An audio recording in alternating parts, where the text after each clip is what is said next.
Well, from a demographer to a former Cabinet Minister. Our next guest is the Honourable David Caygill, who as an MP served for 18 years. During the Longy and Palmer governments, he was Minister of Trade and Industry, Minister of Health and Minister of Finance. Following his retirement from politics, he returned to his former profession as a lawyer, becoming a partner in Buddle Finlay, specialising in public law. In December 2003, David was appointed Deputy Chair of the Commerce Commission. His governance experience includes chairing the Grid Security Committee, the Electricity Governance Establishment Group and the ACC. He also chairs the Education New Zealand Trust and the Advisory Committee on Official Statistics. Please welcome David Caygill. Thank you, Carol. Hello, everyone. I'd like to introduce into the conversation that we're having today and will continue tomorrow one, I think, reasonably narrow perspective. It's the contrast and perhaps some lessons we can learn from that contrast between the benefit system and the accident compensation scheme. First, let me paint a little context. The question that I think we're trying to answer today and tomorrow, will the benefit system deliver for New Zealand in the future, or perhaps how can it do that, is a question that's been asked before. I'm sure that Gary Hawke will remind us of the 1972 Royal Commission on Social Security, which said, amongst other things, as we might perhaps again today, we found it hard to isolate basic principles and to establish criteria for appropriate levels of income support where people's aspirations and consumption habits and society itself are constantly changing. And later in their report, and unless our system is to be fundamentally changed and based on something other than the relief of need, some sort of income testing is necessary. I think the McCarthy Review is interesting for a number of reasons, but not least because it was perhaps the last such review to take place against a background of economic buoyancy. It famously described the overall goal of the welfare system in these terms: the community must strive to ensure that everyone in it is able to enjoy a standard of living close enough to the general community standard for him, I'm quoting, to be able to feel a sense of participating in the community and belonging to it. I think there is still a great deal of wisdom in their report, including, I think, powerful arguments, the essential nature of which, in my view, haven't changed, against compulsory superannuation. But that's not the reason I wanted to refer back to it. I have an abiding recollection as a very young participant in a seminar organised by the Labour Party at the very head of Lyttelton Harbour, right out in a set of wartime huts perched at the edge of the harbour. Norman Kirk came and spoke as leader of the opposition. He was essentially responding to Sir Thaddeus McCarthy's report.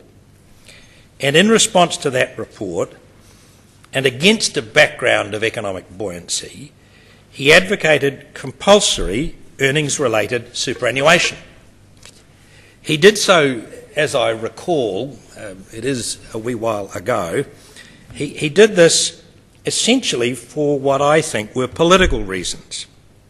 He saw compulsory superannuation as potentially appealing to higher income, semi-professional groups, engineers, tradespeople, for whom the welfare system, if they were forced back on it, would have meant a significant reduction in income.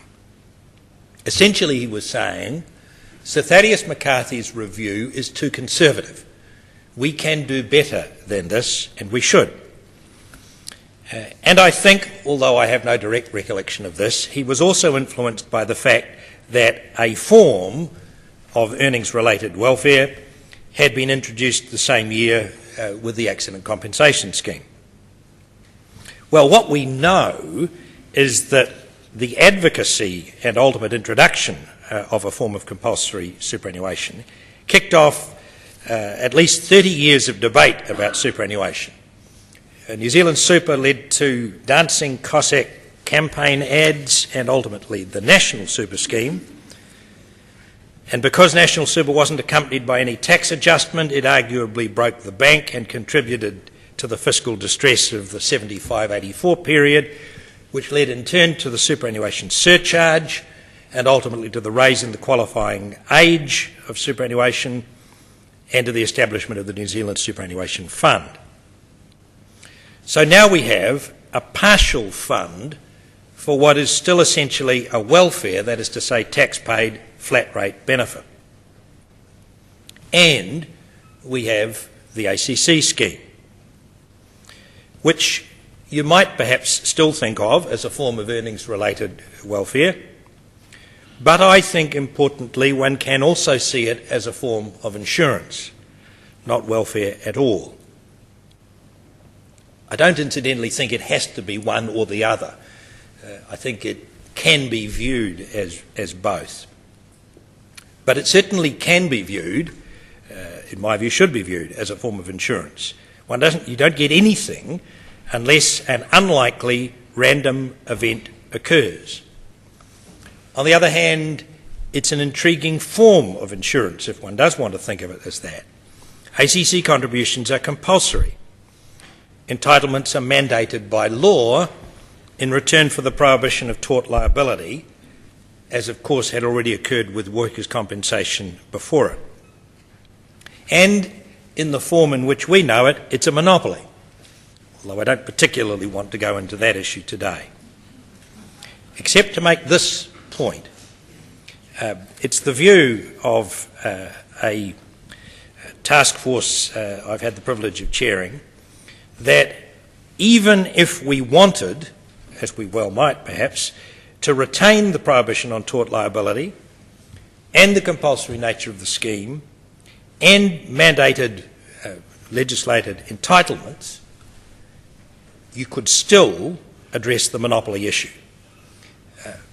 The monopoly is not required by either of the three preceding conditions. And arguably, we might then have a better means of assessing the corporation's and indeed the scheme's performance. The important thing I wanted to say today is this. I think there are some interesting observations to be drawn from thinking about the differences between ACC and the welfare system. ACC collects levies to cover not just the current cost of treatment and rehabilitation and compensation that is paid out each year. Its levies also cover all the anticipated future costs of each year's accidents, as indeed would those collected by an insurance company, because an insurance company can't go back at some future point and collect by way of increased premia the amount of money it now knows it should have collected. It now knows it will need to cover rising future costs. It doesn't have that opportunity, usually because it's in competition with other providers.